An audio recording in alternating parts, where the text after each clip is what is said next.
Hello and welcome back to Creepy Cutie Crafty. Welcome back to yet another crafting video with me, Heather. Hi guys, how are we doing this week? This week I'm back in my sunroom and I'm having another go with my marbling set here from Marbling for Fun. This time I'm going to try and take it a bit slower. And I've also got a larger tray, so I'm going to try and get larger sort of designs on it. I think with the smaller one that I did last week, I'll show you some pictures on here, I did it so small that it got very easily sort of muddied. So I'm going to try and have another go at it. So I've got my inks here all ready to go, and I'm now looking at the side. You can see they've got a little bit of sedimentation, so they definitely do need to be shaken up a lot better than I did last time. I haven't replaced my black yet after my accident last time, but I've got enough in here that I can have a go at something, and I'll give it a go. I've just got my little cocktail sticks here ready to go, and I've pre-soaked my white cotton in an alum and water mix, and I've got my gel mix here. So this is going to be the stuff that you put in here. It's kind of a bit sort of slimy because it's sort of plant cellulose, so it's there to basically have something that the ink can suspend on. I'm in my sunroom, and this means I'm in the back garden. So one of the neighbours is doing some rearranging. I'm not entirely sure what he's rearranging, but it is very loud, so if you hear any funny noises, that's what it will be. So I'm just going to start pouring the jelly solution here. Try and get a nice large area.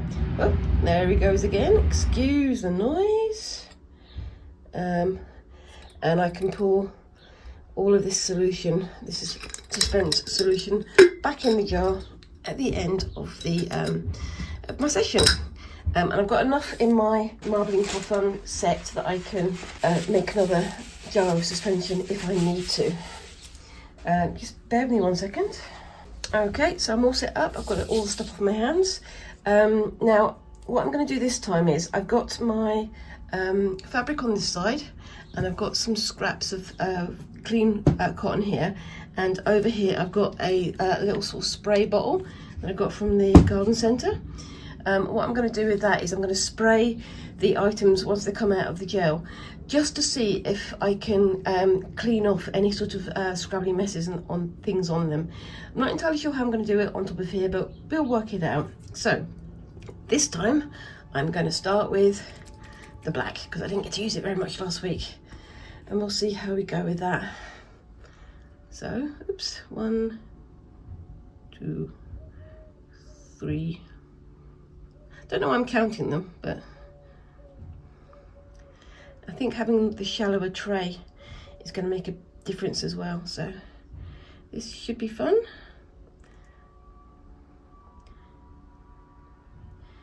I'm trying not to squeeze too hard, because last time when I squeezed too hard, the nozzle came off and all of the ink came out, so don't want to waste it this time. I've pre-cut and pre-measured my my fabric, my white cloth, just so it can fit into the tray more effectively than I was able to last week. Now, is this one going to work? 1, 2, 3, 4. I'm not worrying about it being accurate, because I'm going to be doing some drawing with the cocktail sticks in a moment. But you can see how quickly they start to interact. I was looking up sort of the history of marbling last week, and it is fascinating, because it's originally sort of associated with bookbinding, because on fly sheets and things like that in books, they had marbling, because they figured that if it gets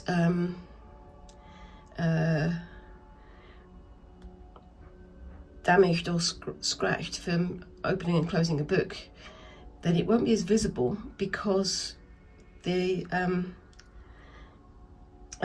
marbling will sort of disguise it, which makes a lot of sense, I think. But I found out that, you know, when people used to do like bookbinding when they were apprentices for bookbinders. I can't speak today. But they would spend quite a long time doing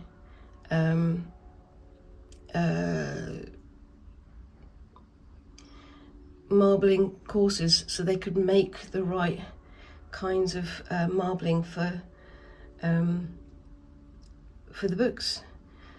And it was very much a technical craft, but that's now disappearing because we've got, you know, things that are pre-printed and things aren't made like individually anymore. So now we've got a sort of different culture of marbling where people are making like silk scarves and things, which is, you know, fascinating, and they are beautiful. But yeah, it's going to be one of those things where you're going to have to see in a few years' time how things are going to go. Now, do I need to put another colour in? I'm going to put in just a little dibble dab of yellow. I'm not going to do that all over. I'm just going to have like a little blob here and there, just to see what happens. I made a comb to do this last week using some of the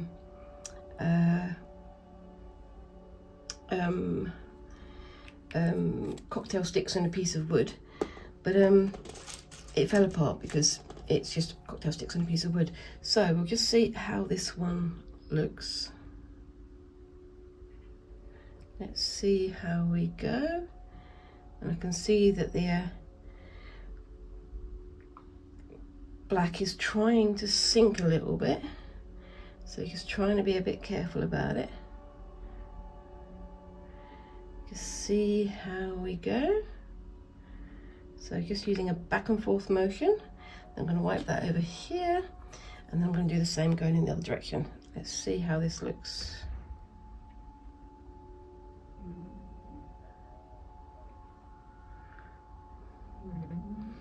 It is very warm in here, and that of course could also be affecting the gel, so it's something that I have to be aware of. And that's gone through. And then with the other side of the cocktail stick, I'm just going to come in and do a little bit of sort of wavy waviness.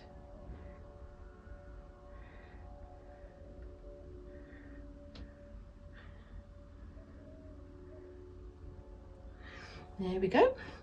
Now, I was going to be doing this on Monday, just gone, but unfortunately I went down with a migraine. The migraine fairy once again paid a visit. So I'm catching up. I had all this prepped on the Sunday night to do this on the Monday, but unfortunately, as I say, I wasn't able to on the Monday. But it just means that I was ready to go, but it also means that the fabric is very dry, so I'm going to be very careful putting it on here, and we'll see how we go. I'm going to give that a few minutes. I'm going to move this out of the way so it doesn't get covered, and then what I'm going to do is I'm going to move this way a little bit. Oopsie daisy. And then push that back over there. Bring this off. Wow. So a little bit wibbly wobbly, but how does that look? I think that looks pretty good. Give it a second and then just spray it with a little bit of water and hope that this works, because if it doesn't, I'm going to be upset because this is a nice one. And that helps get rid of all that extra wispiness at the top. It should come through quite nicely. So yeah, you can see the extra ink on top. And I'm just going to lay this on my drying rack so that I've got something to show you at the end of this video. So bear with me a second. I think working in the larger area has made a good difference there, I think. So I think that's very much a thing to worth trying to do. Hold on, let's get my sheet ready for the next one. So I'm going to put that on there. I'm not going to do all of these, I'm going to do a few and see how we go. But yeah, so let's start with orange. This time I'm not going to do like a pattern, I'm just going to do blobs here and there and just see what happens. There we go. Still got quite a lot there that I can use, so that's good. And I'm keeping the wispy bits from the black on here just because I want to. Let's just do a quick shake of that. There we go. 2, 3, 4, oops.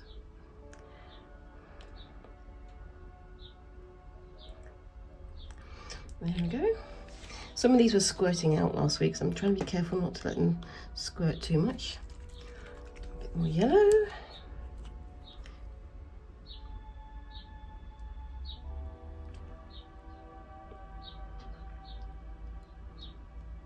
Oops, yeah, this one's squirting as well, so make sure to take the pressure off so you can get more air in there, otherwise it's going to go a bit weird, isn't it? I was pleased with how these turned out last week. It was definitely a learning curve though, and I definitely have a lot more to learn, because I mean, I was looking at this sort of the history of it, and I found out that there used to be like a kind of moss that was used for this process, but now obviously the moss is getting rarer and rarer and rarer because of various reasons, mostly due to climate change and things. But we've got other sort of synthetic versions, sort of, so you can practice what you're doing and get your ideas together. And then if you fancy doing like a proper one with I say proper, a fancy one using things like the moss and so on, you can get that once you've got some practice behind you and you've got some ideas of what you want to do. Like I say, there's lots of people making beautiful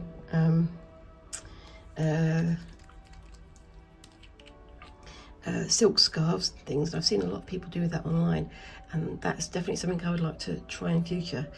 This is a simple kit. It is, as I say, it's from Marbling for Fun, marblingforfun.net, so if you want to find them online, that's great.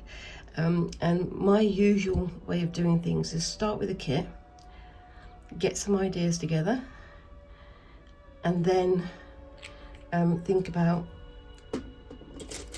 creating something with a proper set.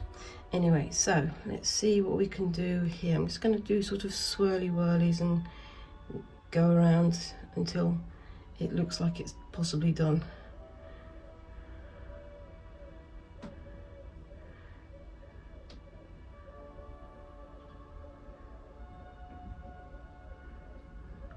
There we go. Don't know what pattern that is, but it's a pattern, so we'll see how that goes. And oopsie-doosey, in we go. Yeah, I squiggled a bit when I put it in, so it might be a bit weird on the edges, but that's okay. Give it a few minutes just to sop everything up. You can see it coming through, so that's a good indicator that it's being absorbed. With the next one, what I might try and do is squirt it with a bit of water before I put it on. That way it might absorb a little bit faster. So it's, again, I'm experimenting and I'm learning. And like I say, I had all this set up last Monday, and then the migraine fairy visited. So I wound up having to postpone doing this video, but also, oops-a-daisy, having everything set up and having the alum soaked fabric ready, but then it just had the whole week to absorb.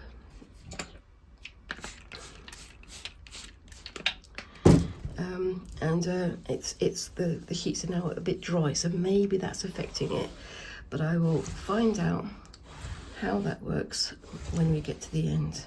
But that looks pretty good to me. What does it look like to you? Can you see it? Yeah, it's I'm in the sunroom, as I say. I'm in my little sort of conservatory area, and that unfortunately means that whilst I'm out here, I'm in the sun, and everything's a bit bright and a bit warm as well, which is not ideal. As you know, I'm very much not a lizard. That just means that I've got to contest with the warmth and contest with well, the noise and things as well, but also contest with the sun. So yeah, but there we go. Right, so I'm going to get a stirry stick here. I'm just going to try and blew it in. One thing you don't want is bubbles, and so of course I've created bubbles. Let's see if we can get that all looking all nice. Sometimes the bubbles look interesting. I did one with bubbles last week and I actually liked how it turned out. But yeah, this is a very messy process. This is part of the reason why I'm doing it in the sunroom, and on these silicone sheets, my lovely messy silicone sheets, just because it's easier to wipe up. Am I on the screen? I still can't tell because I still can't see, but we shall see how it gets when we get to the editing portion of this, shan't we? Yes. Oops, that's a big blob of black. That's fine. I think I will order some more of this black, just because, you know, I know you're supposed to be sort of sparing with black, but it is one of my favourite colours. One of my favourite colours, along with all the other 20 or 30 that are out there. But yeah, let's just shake this one up as well.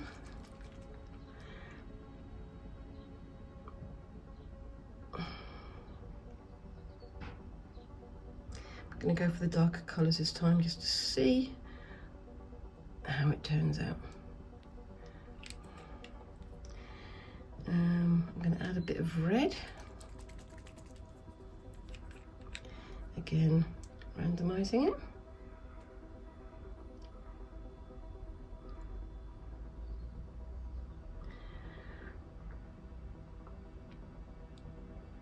It's very tempting to just keep squeezing as you go, but you've got to unsqueeze so it can get air back into the pots.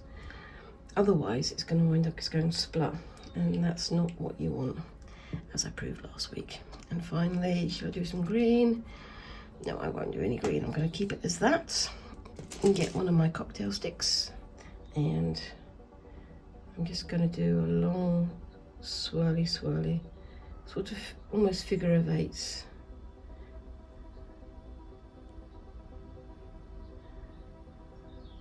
And then go back the other way.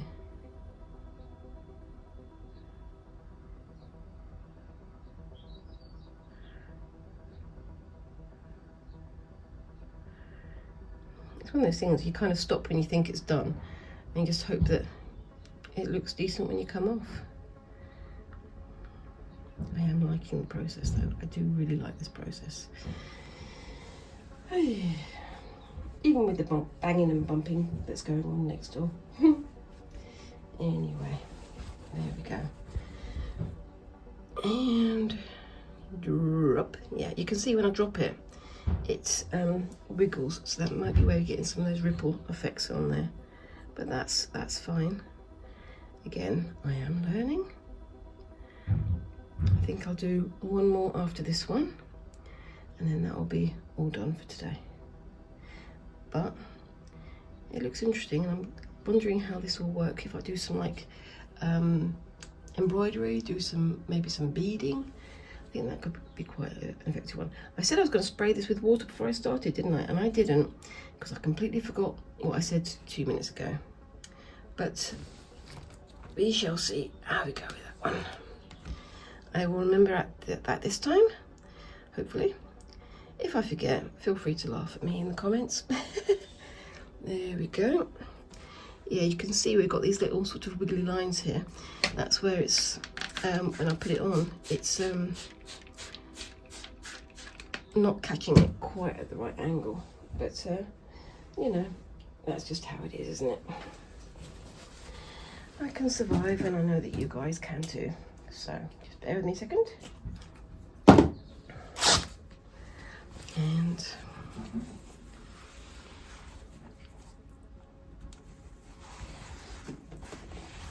there we go. I like that one. And I'm going to put that over here to get dry, like the others. Come on, unfold yourself. Oh, these do like to fold on themselves, and because it's so jellified, it likes to stick as well. So that's a bit difficult, but again, I'm learning. For the larger ones, it might well be that this is more of a two-man job, which means I need 2 mans to do it, and I'm on my own. So there we go. Whoops daisy. And I reversed into my trolley there. I mean, I'm on my sort of computer type chair, and it's the wheels are very, very forgiving, put it that way. They enjoy zooming off into the distance. Right, so what I'm going to do is I'm going to put that back there. I'm going to do myself a little bit of a swirl. Just try to get rid of as much of that stuff on the surface as I can. And then wipe my fingers again. Give myself some kitchen towel to do it. Just wipe my fingers.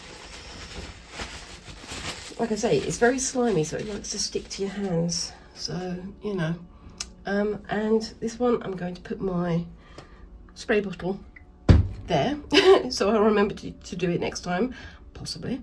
And then I'm going on to the next one. This one, I'm going to just like blob everything on, just to see what happens. And obviously this is getting shallower and shallower as time goes on, because I am soaking up some of the gel, the suspension gel, as I'm working. Just going to put this everywhere, nice and tightly dropped, so it's all over the place. Like I say, I'm going to try and overfill this one and see what happens.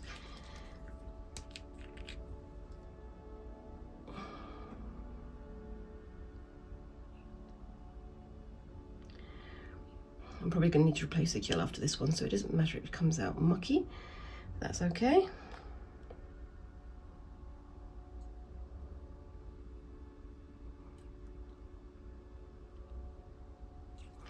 There we go, put one more there. Playing it dangerous now. Then some red. I'm going to use less red, I think, because it's quite a dominant colour. I'll say that, and then I just put it everywhere as well. Anyway, I am not very consistent. And then purple.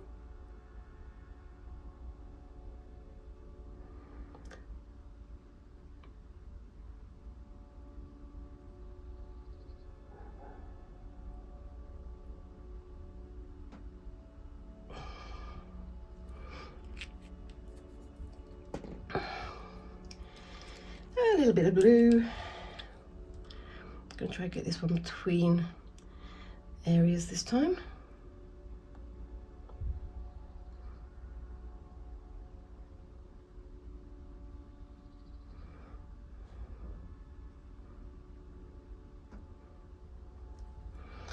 And then finally, I'm going to put one more there. That would be empty. So finally, I'm going to add some black, and I haven't used any white because I'm working on white cloth, and I mean, it could be interesting. I might add a couple of dots in somewhere. I don't know. We'll see how we go. So this is literally all the colours except for the white. And then I'll do a couple of little blobs of white. Oops, got black all over my fingers. That's not a good sign. And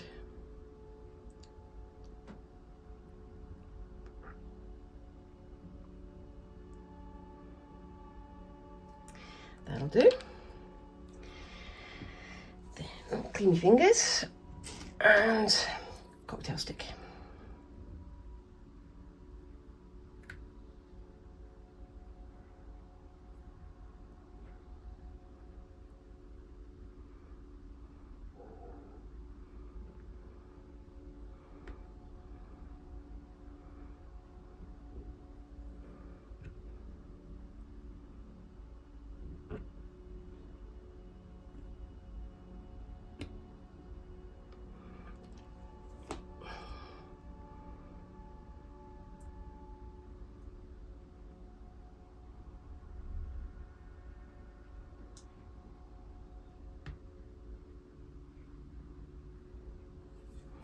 There we go. Right, so got my sheet here. I'm gonna just spray it from this side.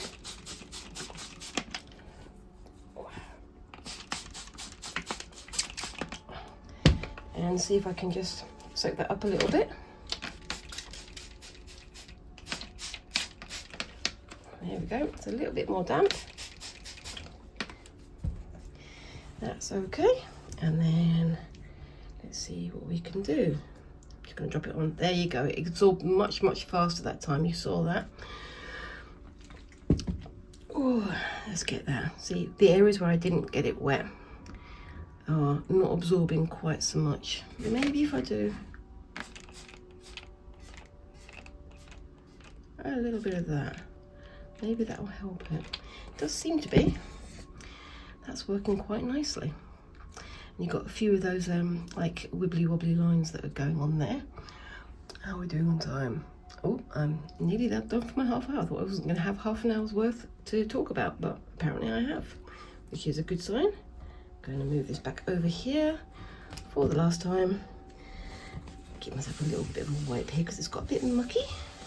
I'm going to let that absorb nice and deep, I suppose, and give myself some time to do it whilst I wipe up everything that I'm doing here. There we go. And then let's have a see if I can grab it. Oops, it's sunk a little bit. That's fine. And put that down there. That seems to be one of the more successful ones. I'm just going to do a quick spray on the top so I can get rid of that gel. I think the idea with this is that any of the ink that's sunk on it into the gel, that spray of water will stop that deeper ink from being absorbed, so you get much cleaner colours. And you can see there's colour coming off here, so it's making a difference. I don't know what difference it's making, but it is making a difference. And I just spilled it all over the floor. Professional Heather again today. Whee! And that's my last one. So keep your eye out for the end of the video. Hopefully by the end of today this will be nice and dry. But yeah, I'm going to pour this back into my jar over there, and I'll get some photographs of this for the end. So keep your eye out for that one, and let me know what you think of it down in those comments. And I will be back to do my next bit of crafting in a bit. See you in a bit. Bye. Okay, so I'm back, and I'm carrying on with this now. I've got two of these eyes finished here on these sprites, but I'm going to be coming back and working on this. Now this is it's called Kawari Komizashi. It's this one here, but I'm not doing it the full stitches like this, so doing stitches between the crosses there, like you can see. So you've got the crosses here that I've got here, and I've sort of staggered them so it's like on every alternate line. You can see the squares there that I worked on, but instead of doing that, I'm doing this variation here. So I'm going to do a row, then a gap, then a row, then a gap, and do that in both directions, so I get that little bit of variation. So I'm going to have my leather thimble on hand, but I'm going to try and stick to using my palm thimble for this one. So I'm just going to start with these two here. So I know where to start with. These two down in the corner here. So one there, and then, you know, I can have one there as well. But then I'm going to start going that way, just so I can get myself all in place and get myself all settled in. I've not done this pattern before, but I've seen a few other people doing it on their stitching. Like I say, I watch the green wrapper every week, and this is one of the ones I've seen them do a few times, and I think it is beautiful. It is going to be a little bit shonky because some of the crosses are a little bit off. You can see some of them got longer arms and shorter arms, but that's absolutely fine. So yep, I'm going to enjoy a good bit of calm sewing this weekend, because Squinks has gone off on a study break with their school, so they're going to do some like activities and bits and pieces. So I'm going to try and use that time to catch up on all the stitching. Every week I say I'm going to catch up, and every week I've completely failed to catch up because there's so many things going on. I was going to be doing more of the marbling on Monday last, but I went down with a migraine, as I say, which unfortunately means that everything else gets knocked back, doesn't it? It's unfortunate, but that's just how life is. Just try to make sure that when I have the time, I use it as wisely as I can, or maybe as intensively as I can. I don't know. So starting off there, I'm not worrying too much about being accurate, and I just stabbed my finger. Ouchie! I'm doing myself all the injuries this week. I was at work yesterday at one of the museums I work at, and I managed to smack my elbow right on the corner of a wooden door. It really hurts, but there's no bruise, and I feel like, well, if it hurts that much, I deserve a bruise to show for it. Isn't that weird? But yeah, so I'm going to try and have a bit of a not a peaceful weekend, but a weekend of catching up on things, because as I've mentioned a few times, you know, Squinks is doing their GCSEs at the moment, which is the exams, the General Certificate of Secondary Education that we have here in the UK, and they're just using all their time to do their revision, or more accurately, avoid doing their revision. But they're getting there, and I think they're starting to knuckle down, starting to think about the outcomes, because you know, they've sort of decided they want to do like musical based things for their A levels, and they suddenly realise that actually, you know, knuckling down and getting as far ahead as I can with my GCSEs is going to help me. But the school has very kindly put on like a study weekend, so all the people who are progressing well with their work had the option of going for a distraction-free weekend of doing some like outdoor activities. I think they're going to be doing some muddy, mucky walkings and things, and maybe doing some games and other bits and pieces as well. But also, you know, getting down to some super revision with all of their subjects. But yeah, it's a bit of a busy time of year. We've all had kind of like about 1 million things happen this week. As I say, migraine first and foremost, but also I had a job interview yesterday for a new position in the museum that I'm working at. And I'm really hoping that I get it, because it's a job doing something that I really love doing. But you know, we'll have to wait and see on that one. But same as all of these things, you can't hurry these things, and you've got to make sure that you use the time that you can to do the things that you want to when you want to do them. Now this is a bit of a stiffer area of fabric, because what I've tried to do is, because these are jeans that are you know, reused, I've got an area here where I've got this area overlapped by this area by quite a bit, just to make it extra strong. So I'm going to have to start going in one stitch at a time, but once I come out of here I can go back to long stitches using my palm thimble. I've also got myself a I don't know if you can hear the difference, a muffler for my microphone on my camera. I'm only filming this on my mobile phone, but I've got a muffler to try and stop all the pops when I speak. So if I say pop, there shouldn't be a grating noise or a windy noise as the air goes across the microphone. But we shall see how that goes when it comes to editing. If it does pop, I'll be sure and highlight it so you know what I'm talking about. I do try not to pop but it's unavoidable sometimes. But it's something I'm getting better at. I'm getting better at quite a few of the bits and pieces of doing YouTube-y type work. But same with everything, it takes practice. Even with that single line, I think that's starting to look a lot better. So I'm going to be working with the same Sashiko thread that I've been using for most of this. I am going to be bringing in some red thread as well. So same as I did with this area here, just having 1 or 2 lines that intersect, just so it can have a bit of variance, a bit of interest on there.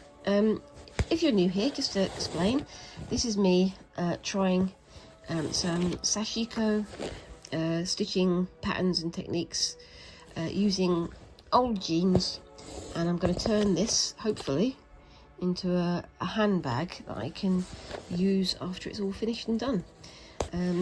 Of course that does require me getting to the end of it, so I've got quite a bit of this to do, and I'm sort of doing a mix of traditional patterning like this one, and I'm doing a little bit of thread painting in some areas, just because, you know, I want to have something that's a bit more my personality as well. And it's going to take a while, and I'm going to try and get some time to do it off screen, but we'll see. So I've got to the end of that row there, and I'm going to miss this row and then start on this row here. So I need to start there. I'm doing it like this because I've already done that one going in the opposite direction in the corner, and before I start doing any more at this end going down, I want to make sure that it's going to line up with that one. So just taking it slowly and taking it carefully and making sure I don't make any big boo-boos, because I don't really want to have to go back and correct all of them. But you know, that's just how it is. And is that correct? Let me just check my diagram. It is. Yay. There we go. So yeah, if you're thinking of giving Sashiko slow stitching type decoration a go, I highly recommend it. There is sort of rules to doing it, but as far as I can tell, those are rules that you can stick to if you want to stick to them. There are a lot of different kinds of stitches that you could do, and there are lots of different kinds of needles that you could use. You don't necessarily have to use the ones, the needles that literally call themselves Sashiko needles, because you know, you use what you have. And although there are some traditions to it, like, you know, trying to do these very long stitches, try not to overlap the stitches, and being very careful of your layout, you can, you know, make it your own in some ways.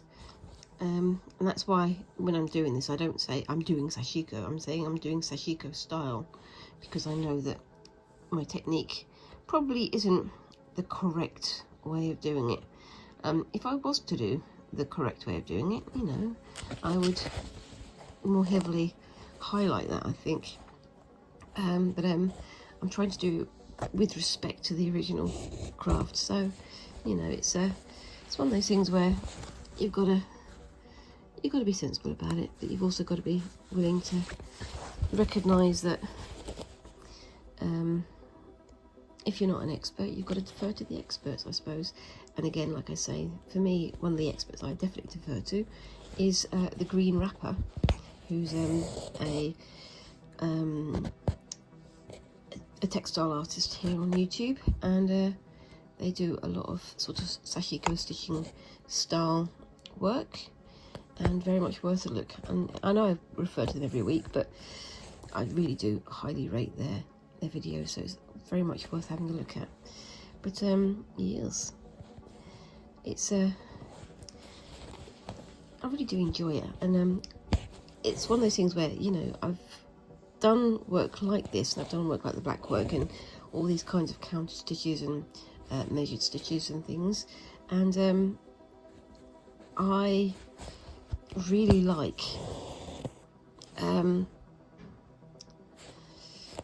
sort of playing with them and seeing how far I can go with them, and what kind of creative additions I can make to it, or creative twists I can make onto it. So that's why I'm never going to say I'm, you know, 100% traditional. There are, you know, traditional Japanese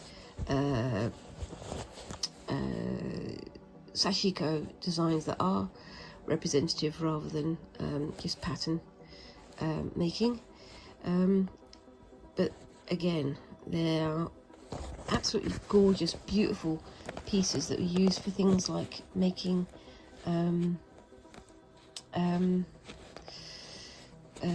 firefighter suits. So they'd have these fire suits made of multiple layers of cotton stitched together with very, very dense Sashiko stitches, and those stitches held the fabric together, but also soaked up water that they would splash these firefighter suits in, so that they could have more fire resistance. So it's not just a pretty way of decorating, it's got a very practical reason as well. So it's, like I say, very much worth checking out, having a look and finding out what you think about that. I'm trying to do some palm thimble technique here. My palm thimble technique leaves a lot to be desired, I've got to be honest with you. If I was working on thinner fabric with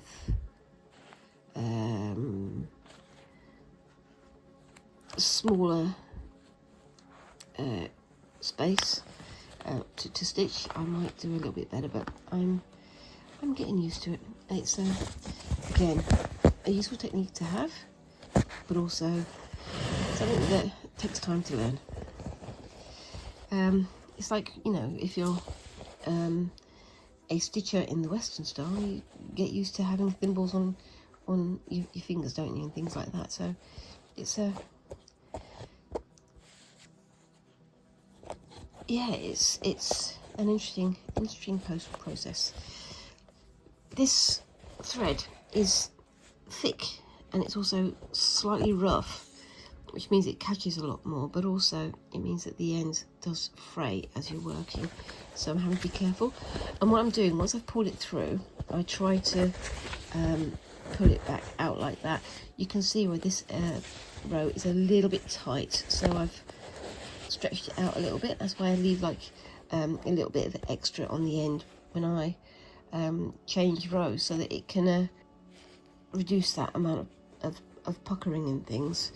But yeah, and of course it does help if I remember to keep it on the camera, because one of my big issues, isn't it?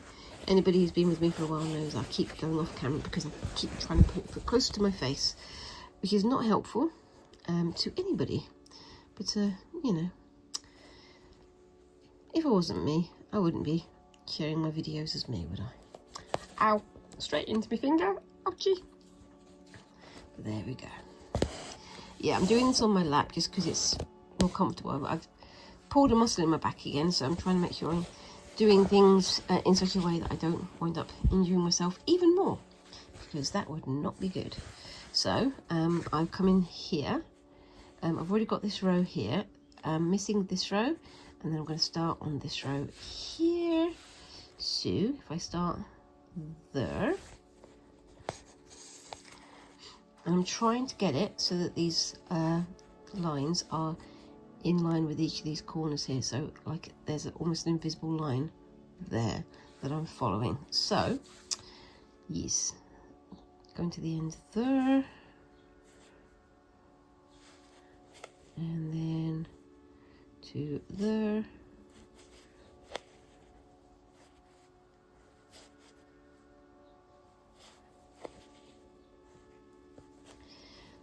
again I'm using my Western type stitching process there, which is not quite right, but I think I can live with it, and I'm sort of swapping between the two as my brain sort of kicks into the correct process. So I'm going to try and pull that back so you can see that's really tight there. pull that back a little bit. That way you've got some room for it to swell. Also, when you're going to be, when I'm going to be washing this, before I put it out, I'm going to be washing it because I've got these marks and things on there that I need to delete. I need to remember that when I wash the item, the bag, the cloth that I'm making here, it's going to shrink slightly around the thread. So that's why you need to have that little extra bit of buffer zone there to keep it nice and loose. Because like everything, there's a risk of shrinkage when you take it out of the washing machine and things like that, and it's gonna shrink. That's just how it is. Alright, so I come through there, got this one here, so I can come back to this row here, and on we go. I'm going to have to think about what I want to do in this area. I'm thinking of doing like a more curvy pattern to sort of offset the curviness of the soot sprites down there, but we shall see when we get to that bit. I am, once again, making this up as I go along. I'm sort of basically making the fabric before I make the actual item. I could measure it out, but as I say, there is that element of shrinkage, so I kind of feel it's a better idea to stitch it, get all these nice decorative stitches on here first, and then come back with the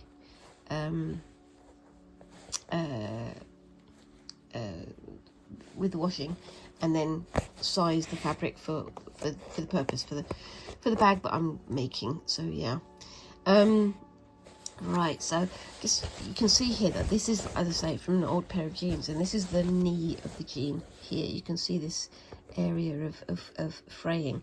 So I'm not just going through the denim and trying to reinforce it just by stitching. So on the back here I've got an extra patch that's going to just cover that little area, and that will keep it nice and solid, and help to avoid further frayings. But you know, it's part of the history of the piece, isn't it? It's part of the history of the fabric that's being turned into something else.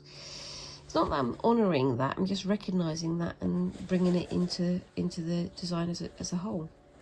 It's interesting, isn't it? It's like people talk about honouring the thread or honouring the pattern or the whatever. You can, and that's absolutely fine.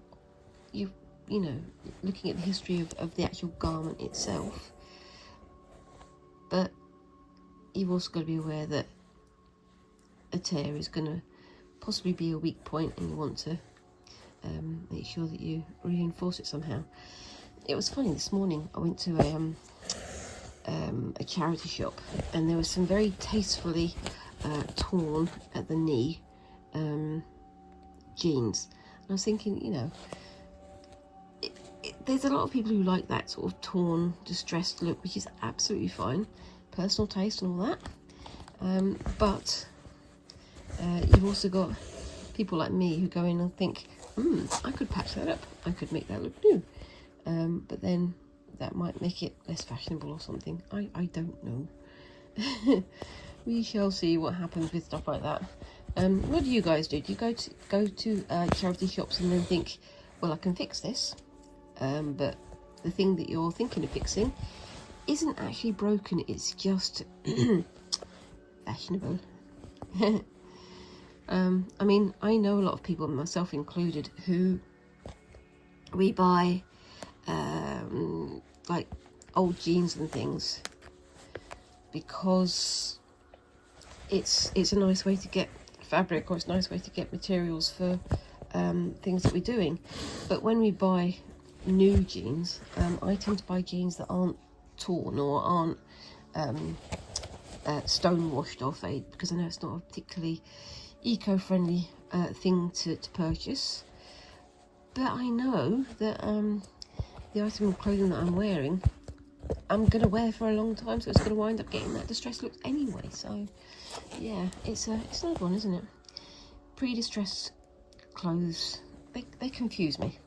I don't quite understand the fashion. And that was back from the 80s. I grew up in the 80s, so I had people like, you know, George Michael and his moment of fame when he was wearing torn jeans, and everybody was like, but you can see all the way through to your knee. But I didn't quite get it. It was a weird time though, wasn't it? Very much commodity culture back then. I mean, not that it's not much less commodity culture now, but you know, it was back then. Okay, so we've got that row, have a gap that row, and I'm going to come back in here. I like the way the two patterned areas are sort of almost overlapping, but not quite. I might add some more stitches along this edge just to reinforce it as well. I don't know quite what I'm going to do about that one. I will decide when I get there. And it's going to go through there. And on we go. Again, this is on the area where it's double layer of denim, and denim, as we know, is already thick enough and tough enough to stitch through, even as a single layer. So a double layer is extra strong. That's why I'm pushing quite hard. My fingers are okay at the moment, and it's going through okay, but I don't want to fray this thread too much by going through single stitches too often, because that's not how you're supposed to do it with Sashiko. It's worth doing multiple stitches at the same time. Does that need to go back through? It does. Bear with me. There we go. So we've got a bit more space there for it to stretch and to shrink. I'll come to the end there, so I can go back into my palm thimble technique if I can get my brain to work around it. And yeah, I'll be finishing this most off screen. I probably won't be able to finish it today, but I will be hopefully sharing an update on the weekend. I am still doing my white work projects. I just haven't had time to do it this week, what with everything going on. So I thought I'd do a bit of marbling, so my brain can have a little bit of a break, and then come back to the white work project on Monday probably. I'm also thinking about what other creative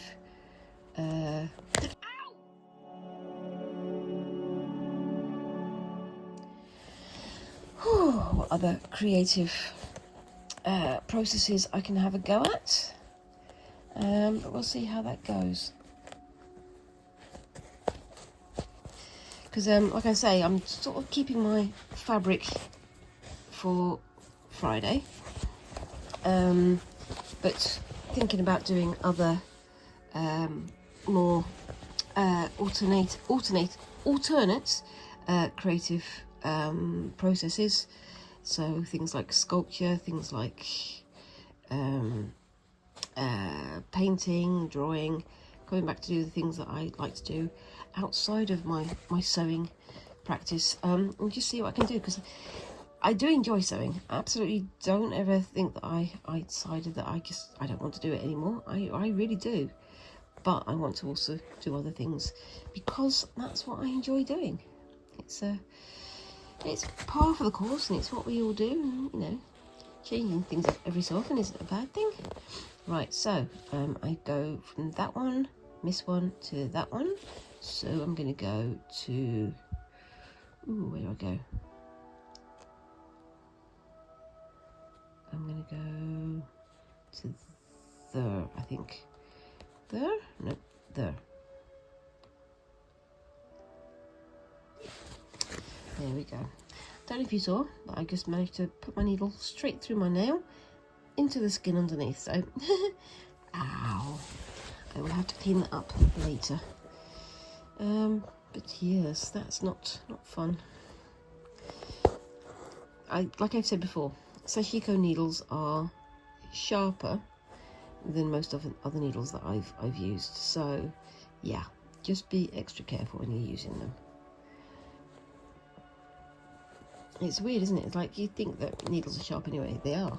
But these are just sharp plus plus. Right, let's just pull that back so we don't have a loss of buffer zone there. There we are. And I'm nearly at the end of my thread. So what I'll do is I'll go into there. Like that. Into there. And then I'm going to come back on myself and go back to oopsie daisy there, in there, do a bit of a loop-de-loop,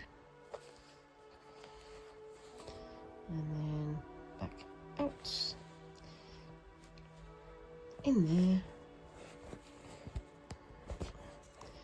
do a bit of a loop-de-loop,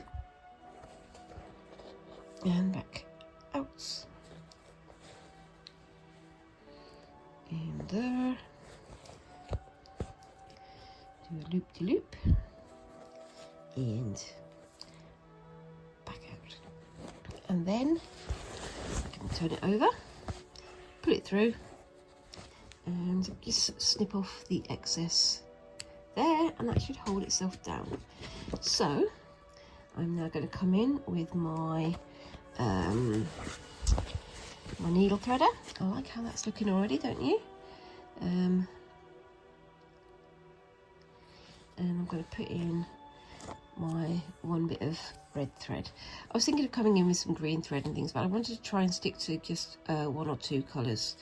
If I start bringing in too many other colours, I think it would be a bit too much. I want to keep it sort of nice and simple and focus on the patterns and not on the fill. So just put that through there. Yeah, you can see I've got myself a little slice on my thumbnail there, which is not ideal. Not very good. Don't worry, it's not bleeding or anything, so I should be okay. But I'll be putting a plaster on that after I finish today. So coming back onto here, because that lines up with that row there, and I just drop the needle in my lap, because of course I can come in there and look at the back, so I'm not going too far. There we go. And yeah, I'm going to be lining this bag and all that kind of thing, so it shouldn't have lots of visible stitches on the back and things. I'm trying to avoid doing too many knots, but there are going to be one or two. I'm thinking about whether or not to add some like foam interfacing, but I don't know. I will think about that as time goes by. I'm just going to get this started, and then I will sign off and try and finish this off in the next couple of days. Like I say, it's been a mad week, but I hope you guys have all had a good week, and I hope you all have a lovely weekend. Summer is just about springing here. When I was in the sunroom earlier, the little sort of lean-to that we've got here on the house, it was getting very warm, but that means that when I do my marbling and things, it will get dry nice and quickly, hopefully, so I can have some good pictures for you guys to have a look at the end. But yes, and if you haven't had a go at marbling, I highly recommend it. I prefer to use a kit from people who I think know what they're doing. It's one of my big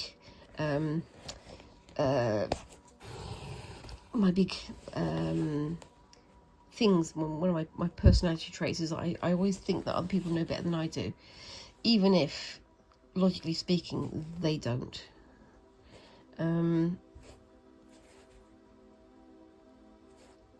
But I bought this kit so that I could learn the basics of the process, and I've done a lot more research on sort of the history of marbling, and it is fascinating, and I do recommend looking it up, but also I do recommend just giving it a go yourself, because apparently you can do it with other things as well as just the inks that we've got. So maybe things like alcohol inks possibly, or maybe having a look at gouache. One of the things I read said that people use gouache or watercolor inks to do their work. So it is worth having a look and finding your own preferences and your own your own interests, I suppose. But yeah, and so that one's going to go. Got one going down there. This one. Yeah, that makes total sense, Heather. And we're going to keep going this way. There we go. And on we go. And it's easier to find the one that's stuck on the end there, because now I've got a red one I can see. So I am going to keep this going for a moment, just for a minute or two, and then I'm going to call a day. And we'll see how we go. Yes. So let me know down in the comments, have you had a go at Sashiko yourself? What kind of patterns do you like to do? What kind of things do you like to make with Sashiko? I'd love to hear from you. I also really do like how this red thread is looking against the white. And I'll try and get some photographs of that one finished, if I manage to finish this by the end of today. Yeah, so let me know what you think of that so far. Let me know what you think of the marbling that I've had a go at, and be sure to comment on that down below, and let me know what kinds of crafts and things you think I should have a go at in the future. I really do like how these little soot sprites look. I've got to do one more down here, but yeah, that's going to be another one off screen. And let me know what you think of the marbling as well, and whilst you're down there in the comments, be sure to like and subscribe and all those lovely little things that help a tiny channel like mine to grow. And I look forward to seeing you in the next video. Thank you very much again, and bye bye.